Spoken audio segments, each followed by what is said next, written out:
이 시간 우리에게 주신 하나님의 말씀은 창세기 11장 1절입니다. 제가 봉독합니다.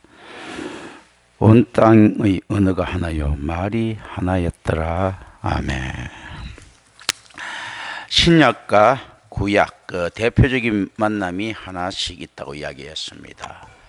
그 전에 제가 설교할 때 자주 이야기를 하는 것인데, 하나는 오순절 모임이고 구약의 바벨탑 모임, 그리고 바벨탑 모임에는 온 땅의 언어가 하나요 말이 하나였더라라는 것을 알 수 있습니다. 그리고 오순절 모임에는 실제 그들이 여럿의 말을 가졌다고 생각할 수는 없습니다. 왜냐하면 이방인 유대인이라 하더라도 히브리어는 다들 했을 거란 말이죠. 그러나 이제 성경에서 이야기하는 것은 언어가 달랐다라는 것을 강조하고 있는 측면들이 분명히 있습니다. 여기는 언어가 하나였더라 하는 이 측면이 있거든요. 그런데 바벨탑의 언어가 하나였던 언어는 이제 여러 언어로 분산됩니다. 오순절 날에는 그 여러 언어들이 모였는데 하나의 성령이 오자 하나 모든 사람이 똑같이 이제 알아들을 수 있는 하나의 언어로 이렇게 들릴 수 있도록 이렇게 내려옵니다. 오순절 모임의 특징은 왜 모였는가 했을 때 흩어지기 위해서 모였다. 왜냐하면 은혜를 받고 모였다가 흩어져서 그 모든 족속으로 제자를 삼기 위한 그런 모임이죠. 바벨탑은 흩어짐을 면하기 위해서 모임입니다. 그래서 실제 교회는 어떤 곳인가 했을 때 흩어지기 위해서 모이는 곳이에요. 우리가 왜 모이는가 했을 때 온 족속으로 제자를 삼으려고. 그래서 모이기 위해서 모이는 교회의 대응하는 굉장히 위험하다. 흩어지기 위해서 모이는 것이 맞다. 오늘날 매스미디어의 발달로 인해서 모여 있으면서도 흩어지면 역할을 감당할 수 있습니다만은 그 자체가 어쨌든 본질성은 이 교회에서 온족속으로 제자를 삼는 것, 생육하고 번성하고 땅에 충만한 흩어짐을 위한 모임이 돼야 된다. 그렇기 때문에 언어가 달랐는데 언어를 일치시키는 성령이 내려옵니다. 왜 언어가 일치되는가 했을 때 흩어지기 위해서 모이기 때문에. 그래서 교회는 어떤 목적을 가지고 있습니까 했을 때 흩어지기 위한 목적을 가지고 있기 때문에 교회는 어떤 곳입니까 했을 때 교회의 하나됨, 일치성이 내려옵니다. 우리는 어떤 언어로 이야기를 합니까? 성경의 언어로 이야기합니다. 이 하나의 언어죠, 그죠? 자, 구약의 바벨탑은 흩어짐을 면하기 위해서 모이는 것은 하나님에 대한 명백한 반역이죠. 그렇기 때문에 언어를 분산시키면서 하나님께서 흩어버리십니다. 이제 이런 것들을 우리가 좀 생각을 합니다. 노아로 말미암은 인류의 새 출발은 처음부터 위기에 처합니다. 우리가 가나안에 대한 노아가 저주를 하죠. 가나안에 대한 저주는 무엇이 포함되어 있습니까? 국가 민족의 분산이 예고되어 있습니다. 이미 가나안에 대해서 그 저주를 냈을 때 국가와 민족이 분산될 수밖에 없다는 것을 우리는 알 수 있습니다. 이 설화는 바벨론, 그러니까 바벨이라는 이름이 나오게 된 배경을 중심으로 구성되고 있습니다. 사람의 닐브라와 하나님의 나블라, 이게 이제 나옵니다. 이 닐브라 하면 우리가 벽돌을 만들자 할 때 만들자, 하나님의 나블라는 우리가 혼잡케 하자 할 때 혼잡케 하자, 하나님의 나블라예요. 그러니까 7절이 이제 이게 극적으로 대조를 이루는데요. 사람들의 닐브라, 만들자를 하나님의 나블라가 대조를 이룹니다. 사람들은 만들자, 하나님께서는 혼잡케 하자. 닐브라, 나블라, 이게 이제 언어 유희가 나타나죠. 하나님께서는 심판을 통하여 닐브라를 혼잡케 하십니다. 만드는 것을 혼잡케 하신다. 나블라는 너발라와 발음이 유사합니다. 경건치 않은 자의 어리석음을 너발라라고 하는데요. 나블라는 너발라와 이제 유사합니다. 어떻게 하는 겁니까? 경건치 못한 자들의 어리석음이 이 혼잡을 가져오게 되는 겁니다. 그래서 우리가 사람들의 닐브라를 건축합니다. 마천루를 건설하고 항공모함을 만들고 달에 우주선을 보내고 사람의 닐브라죠, 그죠? 그런데 실질적으로 이 닐브라는 어떤가 하면 하나님의 나블라를 벗어날 수가 없습니다. 그렇기 때문에 과학이 아무리 발달한다 하더라도 혼잡만 더 세질 뿐이다. 의미입니다. 어떤 혼잡만 더 세집니까? 하나님을 알고자 하는 데는 오히려 방해가 되죠. 오히려 고대 세계 사람들보다 못합니다. 왜냐하면 혼잡게 됐으니까. 오히려 고대에 과학이 덜 발달할 시기에 신에 대한 인식이 훨씬 더 순결한 부분들이 있다는 것을 우리는 의미로 생각을 합니다. 그러니까 과학이 발달하면 발달할수록 신에 대한 혼잡만 커진 거예요. 가도 우주의 끝에 신은 보이지가 않고, 뭐 예를 들면 그죠? 그래 이 정도 발달했으면 킹과의 대화를 통할 만한데 그렇지 않을 것 같고, 또 어떤 혼잡이 나타납니까? 수명을 좀 늘릴 수 있을 것도 같고, 뭐 개놈 프로젝트 하면 뭐가 될 것도 같고, 뭐 이런 것들 쭉 많을 것 아닙니까? 혼잡해지 버린 거죠. 뭐 좀 이렇게 인간 몸 좀 고쳐 설 수 있을 것 같고, 이론적으로는 영생할 것 같고, 이런 것들이 쭉 나오죠. 이 혼잡 절대 할 수 없는 부분인데 혼잡게 되어버린 거죠. 헷갈리지 않습니까? 그러니까 하나님의 그 경건함에 다가갈 수가 없는 거죠. 경건치 않은 자의 어리석음이 드러나는 겁니다. 이런 작가의 의도 속에서 바벨이라는 이름은 불경건한 어리석은 자의 실패를 상기시키는 것으로 영원히 존재합니다. 바벨은 언제 존재하는가? 영원히 존재한다. 시편 14편 1절 한번 볼까요?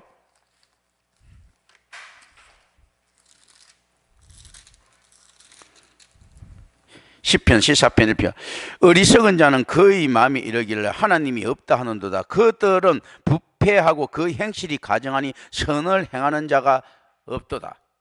이게 실질적으로 이제 너블라의 의미죠. 너발라, 경건치 않은 자의 어리석음이죠. 이게 영원히 존재하는 게 바벨의 모습이지요. 하나님이 없다 한다. 바벨탑이 어떻습니까? 자, 하늘 끝까지 다 가자는 거죠. 하늘 끝까지 다 가서 무엇을 하게 합니까? 신이 있는가 없는가 문을 빼꼼히 열고 봤더니 없더라. 오늘 가게 하늘 끝까지 ner고 왔죠. 딱 보니까 없더라. 그 끝까지 도달도 못한 놈들이 그렇게 하는 거예요. 하나님이 정원까지 가서 보니까 없더라. 이런 거 있지 않습니까? 이제 이런 거. 그러니까 영원히 존재하는 겁니다. 어리석은 자의 실패를 갖다가. 이 내용은 고대 근동의 신화와 또 대립합니다. 바벨론은 성전탑 또는 지구라트로 유명합니다. 그래서 바벨이라는 것은 신의 문, 지구라트, 큰 이제 신을 섬기는 그런 성전 같은 거죠. 그러다가 신의 문이라는 뜻인데요. 그러나 창세기는 바벨탑이 하늘에 닿기는커녕 하늘에서 보기도 어렵다고 주장합니다. 왜서 안 보이는 거예요. 하나님의 시각으로 그 좋은 눈으로도 안 보인다. 이제 좀 가정법들이죠. 그 정도로 안 보이는 거예요. 너무 미비하다. 안 보이는 거예요. 이거 자기네들은 하늘로 오르자고 하는데 내려가서 봐야 할 정도. 그래서 바벨은 잡탕이요 혼잡과 어리석음이다. 바벨의 무너진 지구라트는 인간의 지혜가 아니라 하나님의 심판 앞에 있는 인간의 무기력함이다라는 겁니다. 자, 우리는 바벨을 갖다 지혜라고 생각을 해버렸습니다. 와, 우리가 이만큼 졌구나. 우주선을 지혜라고 생각합니다. 와, 이렇게 졌구나 할 때 이게 인간의 무기력함. 인간의 무기력함 때문에 그렇게 피조된 것들을 가지고 있지 않습니까? 발악을 할 수밖에 없는 어떤 구조물을 가지고 꺾어진 자연에 도전할 수밖에 없는 이런 무기력함이잖아요. 무로부터 창조한 하나님이 권세가 없기 때문에 인간은 유로부터 뭐라도 자꾸 쫓아가지 않습니까? 이것도 이제 무기력함이죠, 사실. 자, 이 무기력함을 이제 가지고 이제 생각을 하면서 이제 요 배경으로 봅니다. 1절에 보면 온 땅의 언어가 하나였다는 문구는 이스라엘 배경이 됩니다. 이스라엘 배경은 무엇입니까? 할 때 바벨탑 산다는 게 아니고 온 땅의 언어가 하나였다. 그럼 하나된 언어를 가지고 굉장히 발전을 시켜야 되는데 과학이 발달하니까 어떻는가 하면 언어가 쪼개지더라. 이거 엉터리죠. 오늘날 하나의 지구 뭐 발달될 수 있지 않습니까? 지구촌 뭐 이렇게 하지 않습니까? 근데 이 과학이 발달되니까 촌이 되지 않고 뭐가 된다고요? 여러 가지 잡탕이 되어버리더라는 거죠.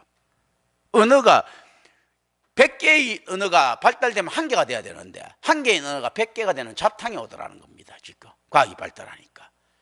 실질적으로 오늘날 우리도 똑같이 그걸 갖다가 맞이하고 있습니다. 그리고 신앙적으로도 어떻게 발달됩니까? 엉터리 신학이 잘못 발달되니까 어떻게 됩니까? 개교회, 각자 교회마다 다 하나님 하나씩 가지고 있는 거예요. 다 또 다른 예수님 다 가지고 있는 거예요. 그렇게 이 잡탕들, 이제 이 여러 가지 의미들로 우리는 이제 의미로입니다. 생각을 합니다. 자, 과학이 발달되니까 어떤 것들이 있습니까? 각 국가마다 가지고 있는 숨겨야 될 기술들이 다 있는 거예요. 안 가르쳐주는 언어가 있는 거야. 세상 언어는 그나마 그래도 소통하려고 했는데 이거는 안 가르쳐주는 언어들이 각 국가마다 다 가지고 있는 거예요. 오히려 더 비밀스러워져 버렸습니다. 더 소통이 끊겨버린 이런 내용들이 나오는 거예요. 그리고 언어가 잡탕이 되니까 일이 안 이루어진다, 뭐 작업 때문에 올려라 할 때 못 올리고 하니까 안 이루어진다는 이런 단순한 계산법에서 벗어나야 됩니다. 언어가 하나가 되지 않았다는 것은 무엇을 또 의미한가 하면 내가 나중에 다시 이야기할 수 있겠지만 어떤 건가 하면요, 관계성이 깨졌다는 이야기예요. 관계성이 없이는 인간은 어떠한 건축물도 이루지 못한다라는 것을 이제 보여줍니다. 언어가 안 통하면 작업이 안 되지 않습니까? 그건 뭡니까? 관계성이 깨지면 아무것도 못한다는 이야기예요. 이제 이걸 갖다 가르칩니다. 이게 뭡니까? 굉장한 사실 교회의 정체성을 이야기하는 거죠. 어느 정도도 못 지키는 거 했을 때 이교 재단조차도 못 지키는데 하나님이 재단을 어떻게 지키겠습니까? 일치가 안 되는데 이교 재단 우상도 제대로 못 지킨다는 거예요. 하나님은커녕.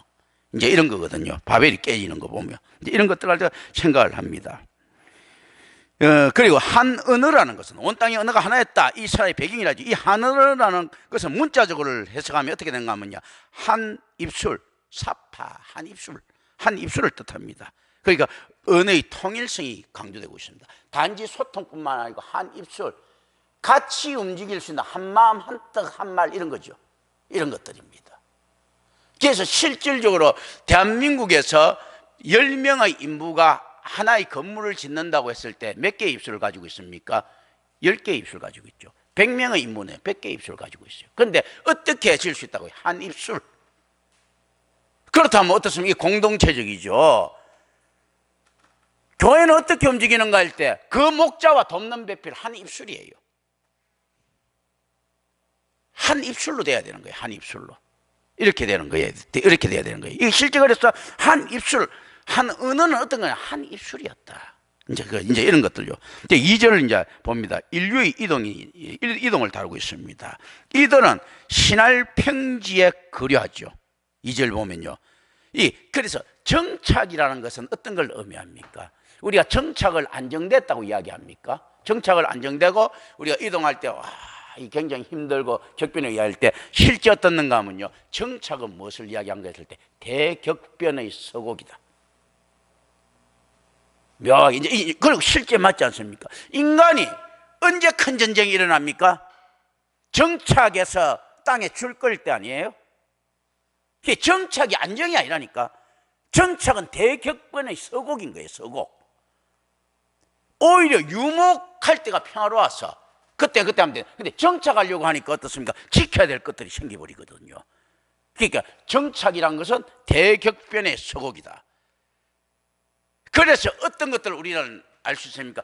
야, 내가 천년만년 먹을 수 있는 황금, 쌀, 이걸 모아놓는 순간이 이게 안정이 아니고 전쟁을 예고하는 거예요. 오히려 그날 있잖아요. 하루살이 인생들, 이거는 그냥 어쨌든 간에 하루만 먹고 하루만 사는 평안을 이야기하는 거예요. 그런데 야, 내가 만년을 먹을 수 있는 황금을 모아놨다. 이건 어떻게 해야 되는가 하면 이거 대격변을 이야기하는 거예요. 오히려 치열한 생존 전쟁을 이야기하는 겁니다. 묘한 이제 역설들. 세상이 그렇지 않습니까? 세상도 들어보면 똑같아요. 이걸 가지고 깨달음이라고 하면서 다른 데서 이야기하죠. 네가 말이야 뭐 곡간에 지어놔봤자 많으냐, 뭐 공설의 공서거다, 이렇게 있지 않습니까? 이 성경 따라 하는 겁니다. 실질적으로 어떤가 하면 모으는 곳에서 끝나서 그걸 편하게 먹을 수 있으면 좋겠는데 그 모았기 때문에 없었을 때 불안해야 되는데 있었을 때 불안해지죠. 묘한 이제 역설들이 나타나는 것 아닙니까? 이제 이런 것들. 그래서 실제 정착은 대격변의 서곡이다. 그래서 우리는 나그네 인생인 거예요. 우리가 격변에 안 이들려고 하면요, 거지같이 돌아다녀야 되는 거예요. 정착하려고 하면 이 격변에 휩쓸 수밖에 없다. 청교도들이 땅을 찾아 다녔을 때는 문제가 없는데 아메리카 대륙을 딱 차지하고 나니까 지금 세상 주인 되려고 막 설치고 있지 않습니까? 이런 것들, 그런 것들이. 자, 정착은 대격변의 서곡이다. 이제 우리가 이제 안에서 그래서 보다 더 신앙적이고요, 보다 더 영적인 눈으로 보고 더 전인적인 눈으로 이렇게 봅니다. 그리고 실제도 그렇습니다. 그죠? 그리고 3절 4절 봅니다. 건축 계획을 세우고 그들의 계획이 진척되었음이 암시되어 있습니다. 그런데 그들은 흩어짐을 면하자고 하는 것이 뭐죠? 특별한 걸림 목적이에요. 흩어짐을 면하자 하고는 특별한 걸림 목적을 달성합니까? 달성하지 못합니까? 달성하지 못합니다. 어떤 것까지도 달성하지 못합니까? 지구라트를 지어놓고 지금 이야기하면요, 부동산을 지어놓고 거기서 우리가 같이 살자라고 하는 이 목적이 달성 안 된다는 이야기예요. 우리가 아파트 그거 10채를 지었으니까 10가족이 함께 삽시다, 이게 안 된다는 거예요. 자, 이제 지었어요. 여기서 특별한 걸린 목적이 어떤 겁니까? 흩어짐을 면하자, 같이 살자라는 거잖아요. 이게 안 된다는 겁니다. 묘하게. 자, 의미로 한번 던져볼까요? 어떤 게 안 되는 거 했을 때, 자, 어느 하나 기업을 이루고 난 다음에 우리 영원히 같이 동업합시다, 안 되죠. 우리 영혼이 하나 청나시 옛날 박시촌, 김시촌, 이시촌 이렇게 있지 않습니까? 우리 뭐 여기 보니까 저 망가대 사거리인데, 이 망가대가 보니까 이게 밀양 옛날에 박씨들이 집성촌이었다고 망가구가 있었다가 망가대라 하더라고. 근데 어느 지금 뭐 흔적도 없이 사라진 거예요. 밀양 박씨가 이 정도 있다는 것은 뭔가 하면 진짜 내가 볼 때는 옛날에 이거 그 의정부를 갖다 진짜 그 수도 만들려고 하는 태종 이방원의 야심이 좀 드러나는 부분이기도 하거든요. 그 명문이 그쪽이잖아. 근데 망가구가 있었다 하거든. 이렇게 같이 어떻게 뭐 만들어보고 살아봐자 안 되지 않습니까? 국가도 처음에 그렇게 형성됐겠죠. 자, 고주몽이가 우리 한번 이래갖고 한번 우리끼리 한번 살아보자, 잘 살아보자, 안 된다는 겁니다. 자, 이제 이런 걸 생각을 합니다. 특별한 걸린 목적은 달성 안 된다. 같이 잘 살아보자라고 하는 거, 그 흩어짐을 면하자고 하는, 너무나 간단한 거잖아요. 건물 지났지 들어가서 살기만 하면 되는데 이 안에서 요것조차도 안 된다는 겁니다. 왜냐하면 궁극적으로 야훼께서 그들을 흩어버리시기 때문입니다. 이 고대의 마천루는 하나님과 같이 되고자 하는 인간의 욕망을 함의하고 있기 때문이다. 오늘날 과학이 있지 않습니까? 흩어짐을 왜 못 만날 것인가 했을 때요, 하나님께서 원하시지 않기 때문입니다. 우리 안에 드러나지 않아서 그렇지 하나님께서 원하시지 않기 때문에. 자, 바벨탑 사건이 있어서 언어가 여러 개가 됐을 때 하나님이 언어를 흩었었다고 이놈들이 생각했겠습니까? 오늘날 우리도 똑같겠죠. 그렇지 않습니까? 그런데 하나님께서 나중에 때가 지나고 이야기합니다. 야, 내가 했어. 지금 모세 통해서 이야기하시는 거잖아요. 내가 그렇게 했어. 이제 이거예요. 인류는 또다시 하나님의 특권을 탈취하려고 합니다. 온 지면에 흩어짐을 면하자라는 이들의 시도는 생육하고 번성하여 땅에 충만하라는 하나님의 명령에 대한 거부입니다. 하나님께서 이렇게 이야기했을 때, 네, 알았어요 하고 안 한다는 거지. 네, 야, 너 흩어짐, 너 생육하고 번성하고 땅에 그거 안 면하면 너 나한테 죽을 줄 알아? 네. 지금 이런 꼬라지들인 거예요. 자, 이제 그런 거예요. 이제 5절을 봅니다. 우리는 이제 하나님의 눈을 통하여 그 탑을 봅니다. 이때 우리는 창조주의 전능하심에 비교될 때 피조물들의 능력에 대한 초라함을 볼 수 있게 됩니다. 이렇게 세웠습니까? 우리는 바벨탑을 이제 항상 짓고 있는데요. 자, 이 바벨탑에서 이거 우리는 무엇을 느껴야 됩니까? 초라함을 볼 수 있어야 되는 게, 하늘 끝까지 올라가자라고 이들은 이야기하죠. 그래, 하나님께서 어떻는가 하면 우리가 내려가자라고 이야기하시죠. 자, 이게 과연 이 짓는 놈들도 이게 헛인 줄 알았겠습니까? 몰랐겠습니까? 이제 우리끼리 이야기들입니다. 의미적인 이야기다. 또 짓을 때 가도 뭐 하늘에 닿진 않아. 그러면 옛날에 그 뭐 자료들도 옮기고 막 해야 되는데, 야, 뭐 이거 언제 저기까지 올라가겠나 이런 생각을 하겠죠. 아니, 저 산보다도 낮은데 뭐 이런 생각들을 했을 거 아닙니까? 그런데도 어떻습니까? 하늘까지 오르자 허세를 떨지. 오늘 그거 이야기 안 합니까? 마천루란 말이 허세 아니야? 마천루가 그 옛날 엠파이어 스테이트 빌딩 짓고 난 다음에 구름을 뚫고 올라갈 수 있는 뭐 빌딩 이야기하고 있었지 않습니까? 기껏 이제 100층 좀 넘게 지어놓고 그런 거 지금 한단 말이죠. 왜 그러는가 하면요, 능력이 안 될수록 허세라도 가득해야 되거든. 그래서 어떻게 합니까? 에베레스트 가서 자기 태극기 꽂고 올라오고 성조기 꽂고 내려오고 하지 않습니까? 하나 무슨 산이 정복됐는데 그 허세거든, 허세. 그렇지 않습니까? 달을 정복하고 우주 정복한 것처럼 이야기하고 있지 않습니까? 달 해봤자 있지 않습니까? 아직까지 저 태양까지 가려고 하면 한참 멀었는데 이제 이 허세들, 자, 없이 허세가 커지게 됩니다. 자, 우리가 뭐 하늘까지 올라가자라고 이야기하고 허세가 커집니다. 그게 어디서 나타납니까? 신앙 그렇지 않습니까? 우리의 신앙이 개뿔다 하나님을 모르니까 어떻게 이야기합니까? 저는 앉으면 골방에서 기도합니다라고 이야기 안 합니까? 저는 하나님한테 뭐 봐가 지금 뭐 방언 받았을 때 어떻습니다 이렇게 이야기하고 있지 않습니까? 아유, 저는 항상 하나님께 감사합니다 하면서 이런 거짓 포장하고 있지 않습니까? 자, 하루에 성경 맨날 읽어. 지금 성경 3,000도 겠어요, 100도 겠어요, 30도 겠어요, 이렇게 이야기하고 있지 않습니까? 대뿔도 하나님 또 모르니까 글자만 잔뜩 읽어놓고 그렇지 않습니까? 아유, 저는 새벽기도 한 번도 빠지지 않고 갔습니다 라고. 저 11조 떼먹은 일이 없어요 하고, 이거 지금 안에서 막 그런 식으로 해가 자기를 갖다 지금 가시하고 있는 거잖아요. 하나님 앞에, 저 세상 앞에서. 바벨탑이잖아, 바벨탑. 왜냐하면 신앙이 없으니까 거짓이라고 해가 신앙 있는 것처럼 이야기하면 하나님이 속아줄까 봐. 자, 이들이 어떻습니까? 하나님을 만날 능력이 없으니까 이거 바벨탑 샀는 척하면 하나님께서 그 정성을 봐갖고 그래 하면서 만나 주실까 봐. 만나는 주셨죠. 어떻게 하면 심판의 만남이지. 그렇지 않습니까? 자기가 세상에 욕심이 잔뜩 있으니까 어떻습니까? 하나님께 내준 게 아까운데도 돈을 내면 헌금을 냈다고 주장하고 있지 않습니까? 내가 너무 귀한 거 냈다. 돈이 지한테 제일 귀했거든. 명예가 지한테 제일 귀하다 보니까 어떻는가 하면 하나님 앞에 제가 무릎 꿇었습니다. 조금씩 띄우고 자기가 안에서 그 이야기를 하는 거야.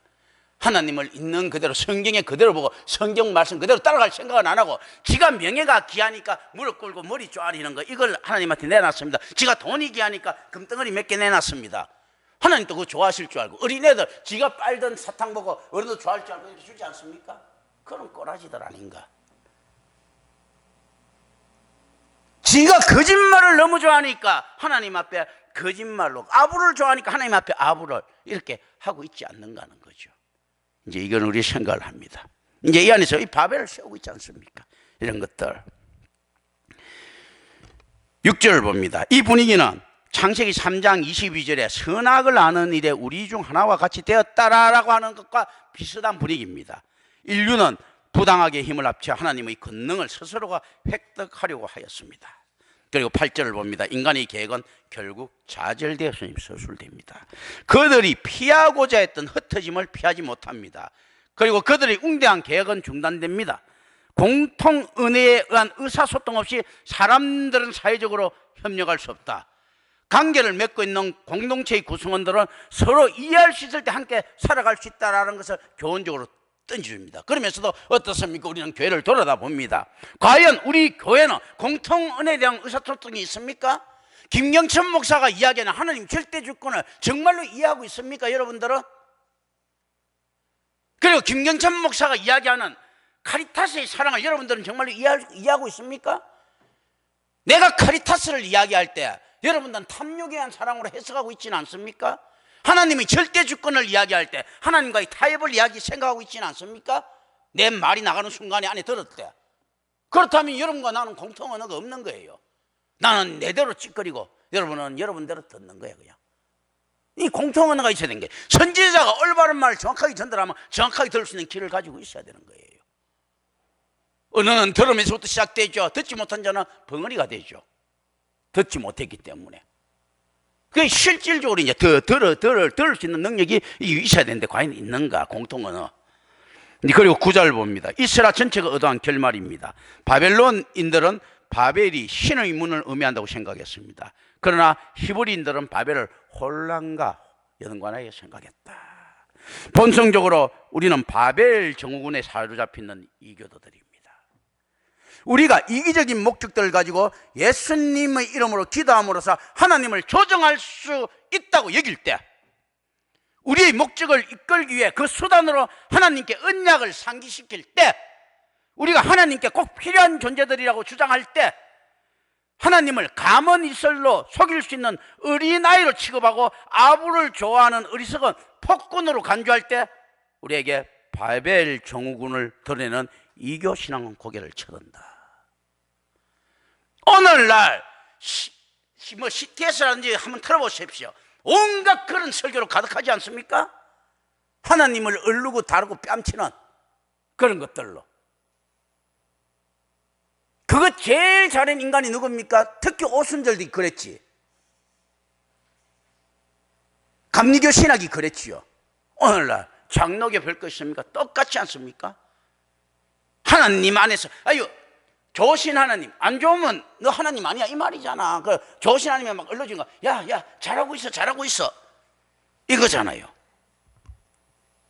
우리가 아이고 제가 하나님께 꼭 필요한 존재입니다라고 막 이렇게 이야기하고 할 때, 고대 세계에서 대부분의 힘은 신성한 영역을 통하여 다양한 신들에게 분배되었음을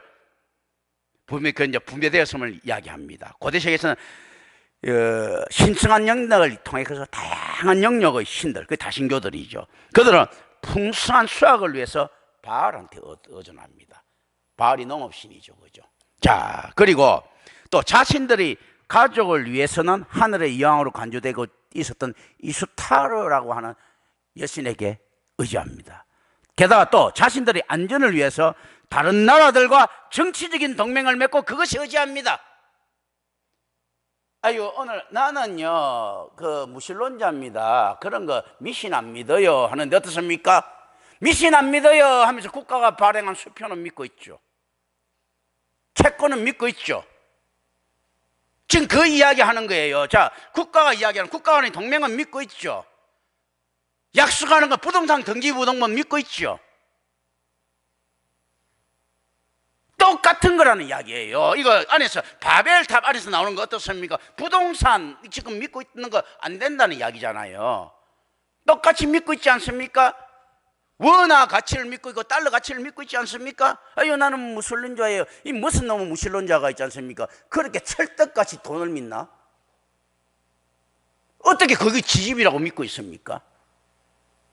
이거는 말이 안 된다는 소리야. 지금요.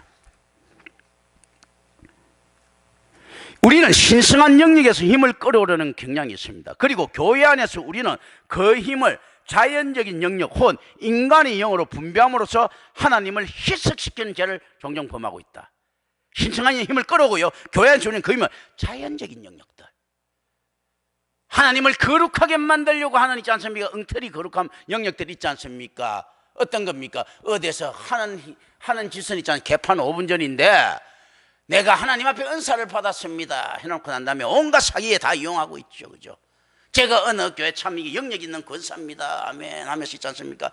온갖 그 양아치 짓은 다 알고 있고 장로를 그렇게 하고 있지 않습니까? 이거 어떻습니까? 이 자연적인 영역, 또 인간의 영으로 막 분배시, 아유, 내가요,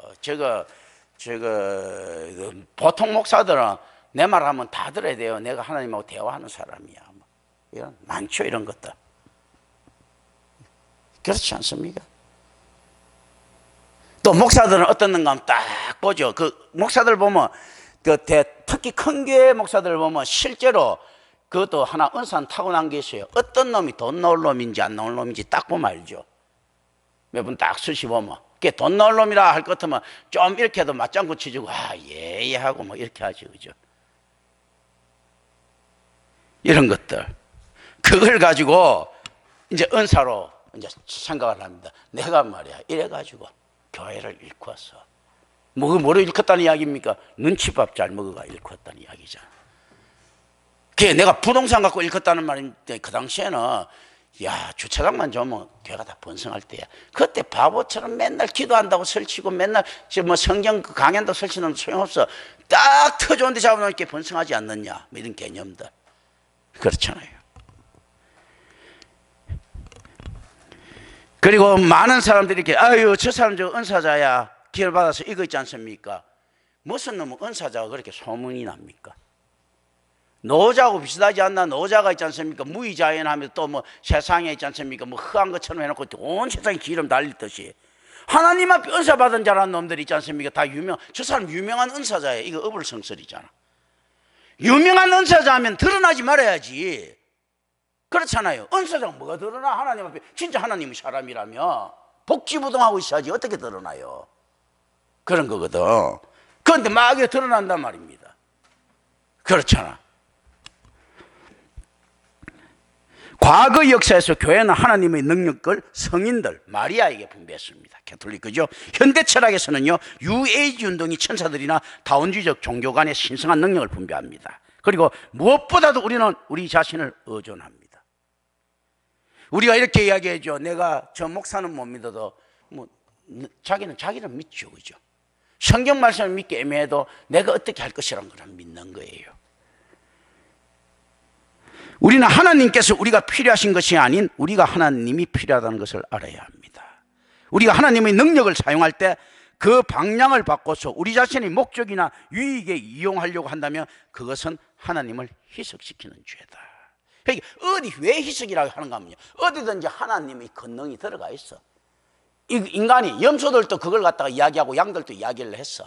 그런데 하나님께서 염소들은 영벌에 취하게 만드신단 말이죠. 그리고 우리가 창세기 이제는 11장 10절부터 26절 봅니다. 하나님의 개념이 창세기 11장에 와서 왜곡될 대로 왜곡되자 인류를 바로잡는 유일한 길은 어떤 길인가 했을 때요, 하나님께서 자기 자신을 다시금 새롭게 계시하는 것 뿐이었습니다. 인간들은 하나님을 이제는 개똥으로 알고 있지 않습니까? 이렇게 하니까 어떻습니까? 하나님께서 또다시 자기를 계시해야 되는 거예요. 이제 이때 나중에 이제 아브라함이 여기 딱 안에서 딱 걸리게 되죠. 또 김경천 목사가 거기에 딱 걸려들었죠. 실제 세례요한도 거기 딱 걸려들었는데 뭔가 모르게 2% 부족하죠, 그죠? 그런 건 이제 봅니다. 셈의 족보는 이러하다는 편집적 간용구가 이 새로운 단락의 서두를 장식합니다.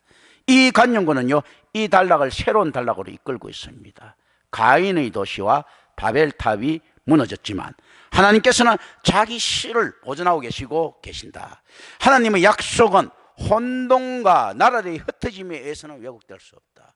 신간당하면 하나님께서 흩어짐을 하는 그 혼돈 속에서도 하나님의 약속은 왜곡되지 않는다는 겁니다. 하나님의 징벌 가운데서도 하나님의 약속은 왜곡되지 않는다. 이 장은 노아의 아들로부터 아브라함까지를 다룹니다. 각 사람들은 세계사의 새로운 시대의 시조가 됩니다. 이제 이걸 그리고 그 눈으로 봅니다. 지금 저와 같이 아담은 최초의 사람입니다. 노아는 새로운 인류의 시조입니다. 아브라함은요, 선택된 백성인 이스라엘의 조상입니다. 이제 이게 툭툭 던지는 거예요. 셈에서 아브라함에 이르는 이 계보이스라는요, 온 인류에 직접적인 영향을 미치는 우주적인 의미를 지닌 태고 시대에서 벗어남고 족장 시대에 들어섬을 강조합니다. 이제 태고 시대에 벗어나면서 족장 시대, 묘하게 부족의 진보들이 이루어지고 있습니다. 인간이 타락해서 부족을 가진 가치가 없는데도 불구하고 진보가 이루어집니다. 그것이 오늘날 우리에게 위로가 되고 있습니다. 인류가 캐톨릭으로부터 또 심지어 개신교라고 표방하는 자들로부터 있지 않습니까? 부패해서 교회를 가질 자격이 없었을 때 갑자기 임마누엘 같이 뚝 떨어지는 교회가 나타납니다. 옛날보다 훨씬 발달한 교회, 진보된 교회가 툭 나타납니다. 자, 이스라엘이 부패해갖고 개떡같이 생활했을 때 에스라와 같이 툭 떨어지는 좀 더 나은 교회가 등장했고요. 거기서 더 부패가 더 개판 5분 전이 되지 어떻습니까? 예루살렘 교회가 툭 던지집니다. 그리고 지금 어떻습니까? 그 캐톨릭 교회가 던지지고 켈빈의 교회가 던지지고 이제 그 교회보다는 비교할 수도 없을 정도로 위대한 임마누엘 교회가 툭 던져진 거예요. 왜냐하면 그 교회보다 비교할 수 없을 정도로 위대해야 겨우 이 땅에서 겨우 빌어먹을 똥말똥합니다. 안 그러면 빌어먹지도 못해요. 이제 그렇게 되는 거예요. 그러니까 엄청난 안에서 어떤 걸 뚝 던지지는데 사실은 거대한 선포예요. 아브라함 있지 않습니까? 이래갖고 족장 시대로 들어갔다 했는데 이놈의 족장이라는 게 아브라함 시와 땅 이런 거 시, 땅 약속을 이렇게 받죠. 그런데 어떻습니까? 시를 받는데 100살 되도록 자식도 없고 땅 약속 받는데 지 마누라 죽었는데도 그 당시에 온 세상에 부동산 천지였을 때 돈 주고 사갖고 자기 마누라 장사 지내야 되고 이렇지 않습니까? 어쨌든 간에 거대하게 출발하는데 임마누엘에게 그 모든 교회보다 역대 어떤 교회보다도 비교하도 살 수도 없는 위대한 교회가 임마누엘 교회일 건데 뒤에 나타났으니까 떡 나타났는데 지금 안에서 과연 이게 제대로 된 성도나 몇 명이나 나올까? 이런 개념들. 그렇지 않습니까? 이제 그게 탁 던져집니다. 그리고 인간의 수명의 감소를 소개합니다. 이 간결한 계보는요, 하나님의 은총이 언제나 그분의 진노를 능가한다는 것을 상기시킵니다. 임마누엘 교회가 나타나고 이게 올바른 교회면 어떤 이야기입니까? 하나님의 은혜가 강조됩니다. 하나님이 은총이 하나님이 진노보다 크다라고 간주되면서 하나님께서 어떻습니까? 한껏 잘난 척하십니다. 어떤 잘난 척입니까? 아브라함한테는 그냥 그거 뭐 전혀 그 당시에는 볼 수도 없는 땅을 약속으로 떡더니, 야, 너 임마 네 자손들은 하늘에 그 별만큼 많아질 것이고 온 땅이 다 네 거 될 거야 하고 뻥 던져놓고 난 다음에 아브라함 죽을 때까지 한 번도 그놈의 자손 구경도 잘 못하고 있지 않습니까? 몇 명 보지도 못하고 그놈 땅도 구경도 못하고 탁 갑니다. 그 하나님 잘난 척은 다 하신 거예요. 뭐 이렇게 임마누엘 교회 탁 던져놓고 난 다음에 김경철 목사한테 이야기합니다.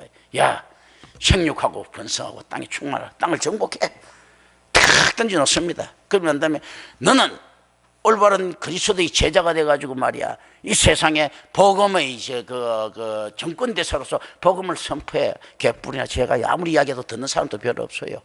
엉뚱한 놈들 보면 막 그 유튜브 보면 있지 않습니까? 뭐 100만 명 구독자 뭐자고 막에 넘어가고, 엉터리 설교자들 보면 있지 않습니까? 뭐 몇만 명, 뭐 앵커 출신의 누구도 뭐 몇십만 명, 뭐전 탤런트 출신 몇십만 명, 김경천 그딱 보면 있지 않습니까? 뭐 40몇 명, 100명, 뭐 몇십 명, 뭐 이런 꼬라지래. 그런데 하나님께서 이야기합니다.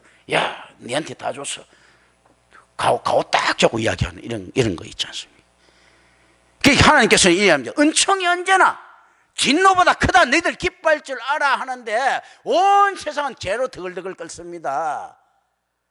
자, 하나님의 은총은 커졌죠. 왜 커졌는가 하면, 뭐 데라 시대 때 예를 들어서 아담 시대 때 세 사람, 네 사람 살면서 한 사람 죄지었어요. 죄진 놈 한 놈인데, 어떤가 하면 또 그리고 나머지 뭐 그 죄 안 짓는 놈은 죽었는데, 이제는 보면요, 비율적으로 보면 죄 짓는 놈이 한 100억쯤 되는 것 같아. 죄 안 짓는 놈 한 놈인 것 같고.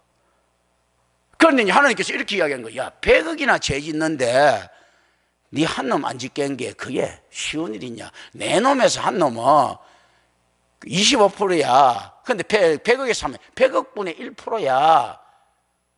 100억 분의 1%에 하나 몰아준다는 것은 엄청난 은총을 이야기하는 거야. 어떻게 보면 숫자 많은 거. 야, 4명 중에 2명을 죄 안 짓는 놈을 갖다 주면 한 놈보다 비율이 좋아졌다고 할 것인데, 4명에 1명을 죄 안 짓는 놈 갖다 줬을 때, 아, 하나님의 은총이다 이렇게 했는데, 그 다음에는 10명 중에 한 놈 갖다 주면요, 적은 은총이라 해야 되는데 더 큰 은총이다. 왜냐하면 확률이 적지요. 로또처럼 배당금이 크지 않느냐 이거죠. 은혜가 훨씬 큰 거죠. 요번에 뭐 미국에 뭐 1조 몇천억짜리 그거 계속 안 맞으면 나오지 않습니까? 그런 식으로 이게, 그래서 실질적으로 이게 하나님의 은총이 크다는 것은요, 신실한 자의 숫자가 늘어진 게 아니더라는 거예요. 제가 볼 때는요, 오히려 더 적어질 수 있는데, 어떤 게 왜 은총이 큰가 하면, 야, 옛날에는 25% 확률에 셈이 당첨됐다면 김경천 목사는 몇십억 분의 확률에 당첨된 거야. 그게 은혜가 큰 거지. 대박이잖아. 그렇지 않습니까? 이런 개념이 머리치가 납니다. 나는 어떤가 하면 한 50% 확률쯤은 주면 좋겠는데, 그러니까 실제로 교인 찾기는, 성도 찾기는 하늘의 별 따기인 거예요. 교인은 그럭저럭 만약에 만들려면 만들 수 있겠지만 성도는 만들기가 정말 힘든 거예요. 이런 것들. 오늘 저도 이정식 집사라든지 그거 탁 뜨고 난 다음에 거기에 고민합니다. 내가, 야, 이정식 집사 아들, 옛날부터 내가 하던 고민이었거든요. 딜레마였고, 과연 성도 만들 수 있느냐. 나로서는 불가능하다. 이런 거 있잖아요. 그 착하고 그랬는데, 다 그랬는데도 그런 마음들 쭉 들어오는 거예요. 이건 뭐냐? 내가 할 수 있는 일은 없다. 이런 것들요. 그런데 하나님께서는 은혜를, 내가 니한테 많은 거 줬어. 은혜를 줬어. 이 땅에 많은 축복을 줬어. 라고 이야기를 한단 말입니다. 하나님께서 주장하시니까 어떻습니까? 내가 열받아도 예의할 수밖에요. 자, 하나님께서 너가 받는 고난 말입니다. 너가 받는 고난, 이거 내가 갖냐는 고난이야. 너 기쁜 줄 알아면 속에서 열불 끓죠.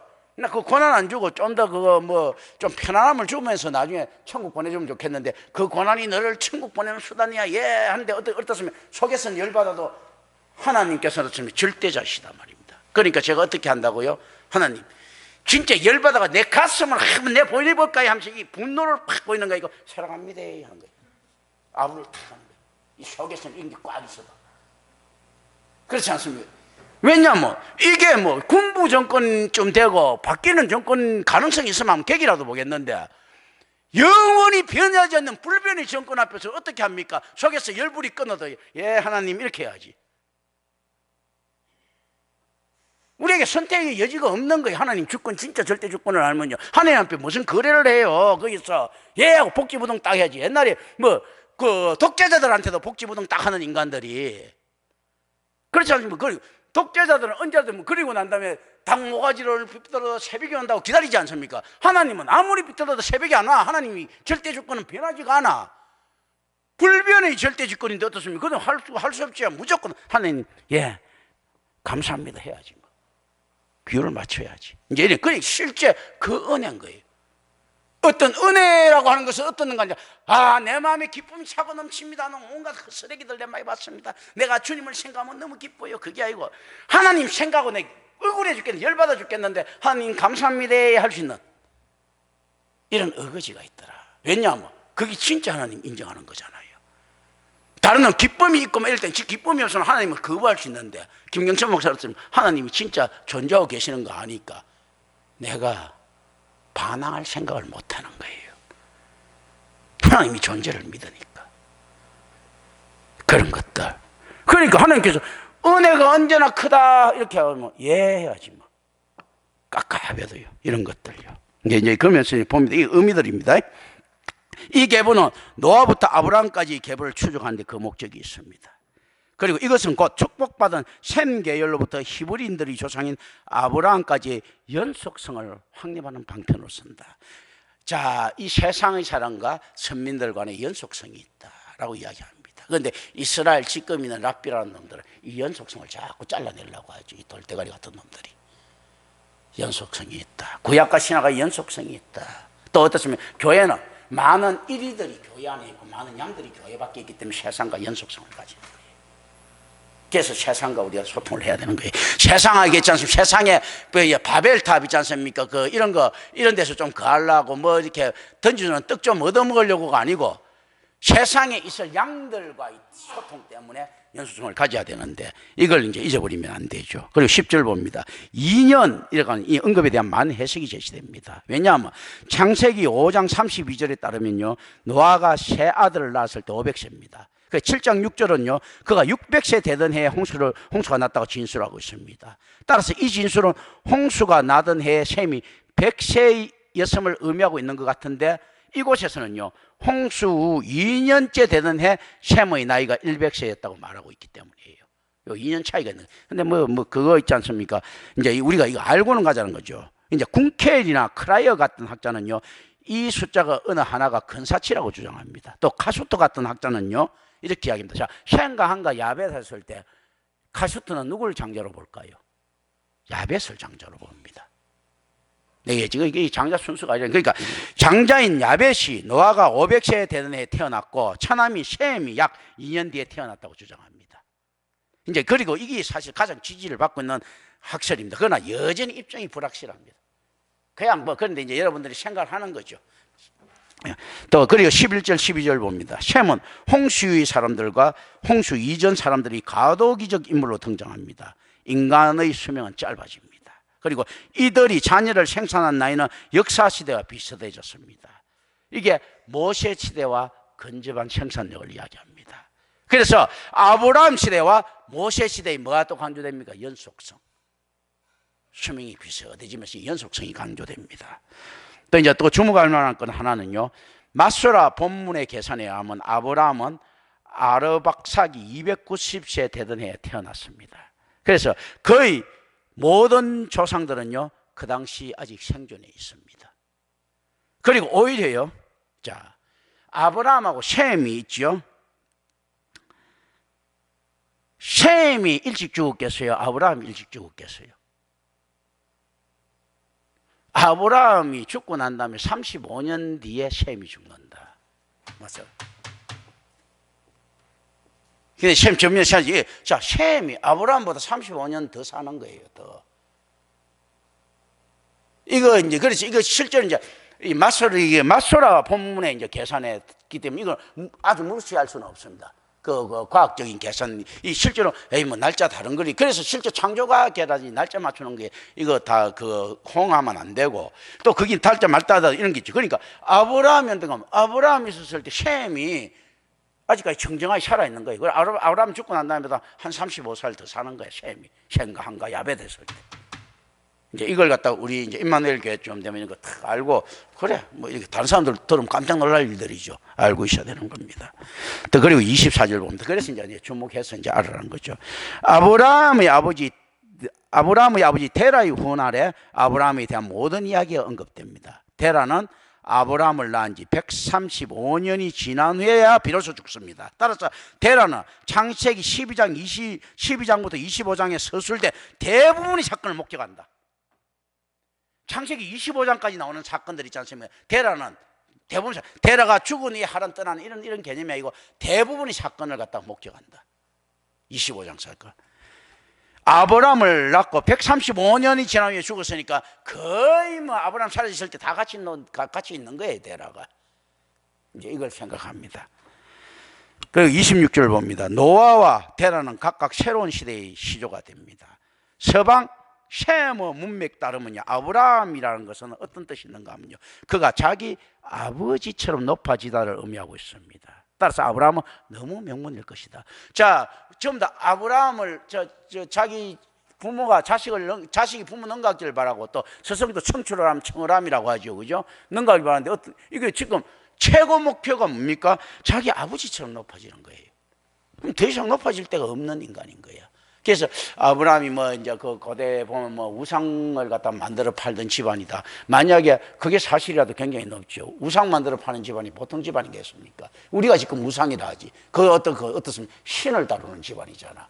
그렇다면 이란에 옛날에 호메이니 같은 그런 역할도 있을 수도 있고, 호메이니가 이란 대통령보다 더 파워가 있지 않습니까? 왕보다 더 파워 있잖아요. 종교 지도자 있지 않습니까? 이런 거 될 수 있고, 그 무함마드처럼, 마호메처럼 이런 위치가 있을 수가 있고, 하여튼 뭐 여러 가지 생각을 주시면 진짜 왕족일 수도 있고, 이런 상태에서 아브라함이 떠나오는 겁니다. 이제 이런 걸 우리 이제 생각을 합니다. 이런 생각하지 않고 창세기를 보면 거기 왜 아브라함이 위대한가 이런 걸 갖다 잘 못 보게 됩니다. 아브라함은 어마어마한 인간인 거예요. 왜냐하면 자기 아버지처럼 높아지. 자기 아버지가 얼마나 높았으면 그랬겠어. 그러니까 너는 말이야 용처럼 되라, 뭐 비룡 날아다니는 용처럼 이름 짓잖아. 그런데 어떻게 이름 짓습니까? 야, 너는 나처럼 되라 지금 짓는 거잖아. 지가 얼마나 뭐 나처럼 되면 인생 최고 성공은 나야, 나 이거지, 이 이야기잖아요. 지금 아브라함은 되라, 인생 최고 잘 나가는 놈은 되라야. 수메리안 문명 최고의 문명이죠. 여기서 이 정도 대우받으면요, 전 세계에서 이때 제일 높은 놈이라는 이야기죠. 이제 이걸 생각합니다. 그리고 창세기 11장 27절부터 32절 봅니다.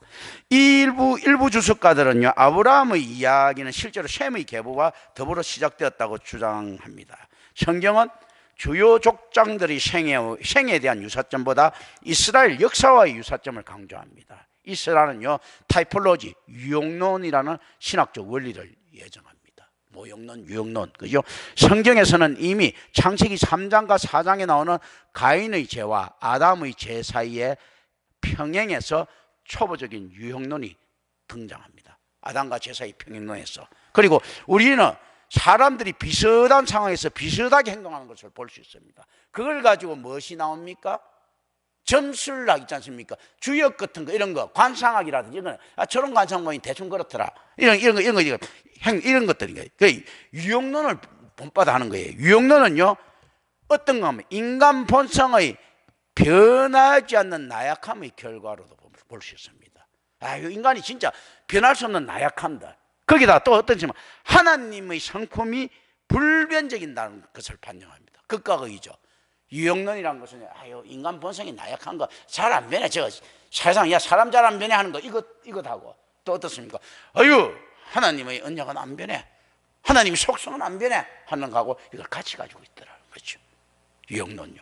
그래서 예수 그리스도에게서 우리는 그걸 같이 보는 거죠. 인간의 나약함과 하나님의 단호한, 이걸 같이 이렇게 딱 볼 수 있는 거예요. 자, 불변직이다 하는 것들이야. 하나님께서는 언제나 죄악을 벌하시며 언제나 자기 약속을 지키신다. 따라서 하나님께서 한 세대를 다루실 때 다음 세대의 기사들과 어느 정도 공통된다는 것은 이상한 일이 아니다.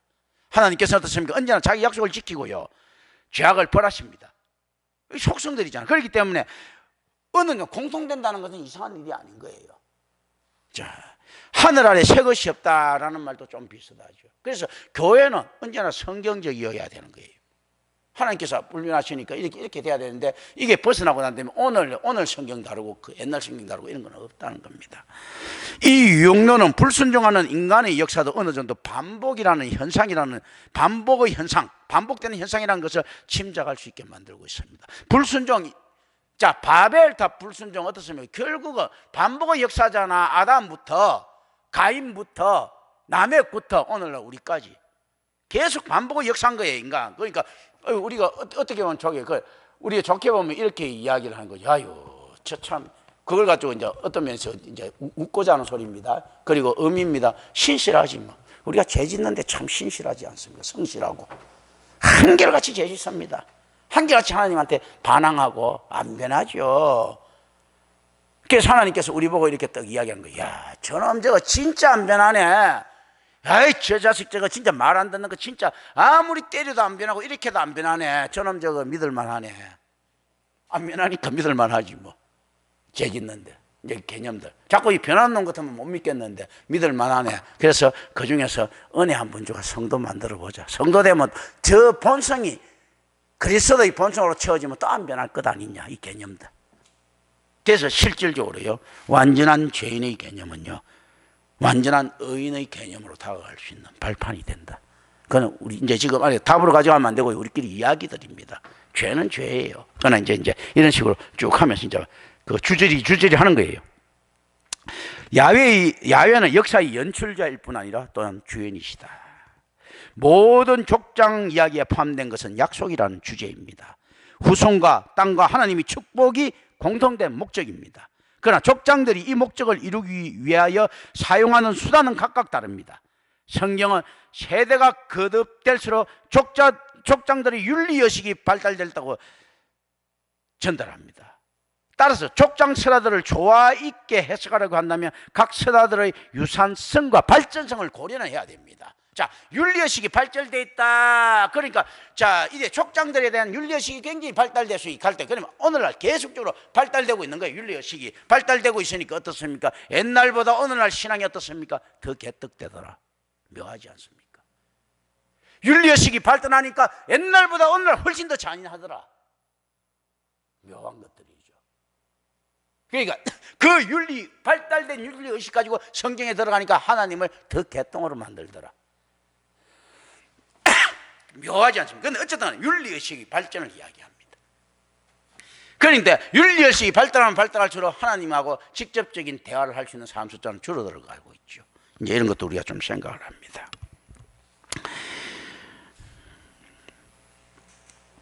아브라함의 이야기에서 두드러지는 주제들은요, 땅과 후손에 대한 약속입니다. 그리고 만민에 대한 축복이라는 주제 역시 매우 중요하다. 만민에 대한 축복. 아브라함은 롯과 함께 하란을 떠나서 약속의 땅인 가나안에 도착했지만 기근 때문에 애굽으로 내려갑니다. 그러나 하나님께서 보호해 주시겠다고 약속했음에도 불구하고 자신의 아내를 누이라고 속여 바로의 궁에 들여보냅니다. 그런데 그는 번창해서 부자가 되어 애굽을 나옵니다. 자, 그 지친 마누라를 갖다 그렇게 팔아먹으니까 번창해서 부자가 돼서 애굽을 나오더라. 이제 역설들. 13장은 아브라함과 롯의 바로 그 부가, 근데 이제 우리가 인간만사 세옹지 말하는 거 비슷하게 나오죠. 자, 마누라 팔아먹었더니 그 부자가 돼가지고 마누라도 찾고 나오더라. 그런데 또 이제 부자가 돼가지고 잘 살다 이렇게 했더니 그 부가 아브라함과 롯이 결별하게 되는 이유가 되더라. 롯이 이제 뭐 좀 가지니까 이제 같이 결별하게 되는 거예요. 그래서 그들은 약속의 땅을 나누어 가집니다. 지금까지는요, 롯이 명백한 아브라함의 상속자였어요. 그런데 롯이 떠남으로 말미암아 아브라함의 상속자 문제가 제기됩니다. 그러니까 아브라함이 그때부터 아유, 이거 내 새끼가 있어야 되지 않느냐, 이제 내 상속자가 있어야 되지 않느냐 하면서 뭐 여러 방면으로 이제 지금 생각하게 되는 거예요. 왕들의 전쟁이 나옵니다. 창세기 14장에 나중에 보면요. 그래 이제 이거는 아직 지금 11장인데 이제 내가 지금 다음에 할 것들요. 아브라함이 계속적인 활동을 보여주고 있고, 롯은 아브라함의 상속자에서 탈락했음을 확정시키는 것이 이 14장이에요. 이스라엘에서 아브라함과 롯의 재결합이 없다는 것은 우리가 주목해야 됩니다. 이게 되면 구였으면 재결합이 있어야 되는데 재결합은 없지 않습니까? 롯이 땡큐 베리마치 삼촌, 나 다시 삼촌 품에 들어가겠습니다, 이런 거 없지 않습니까? 이미 그거는 이건 다른 분야인 거예요. 끝난 것들이에요. 그런 것들이에요. 자, 이제 그 다음에는 이제 창세기 12장으로 이제 들어갑니다. 기도합니다. 은혜로우신 아버지 하나님 감사합니다. 우리 주 예수 그리스도 이름으로 기도드립니다. 아멘. 찬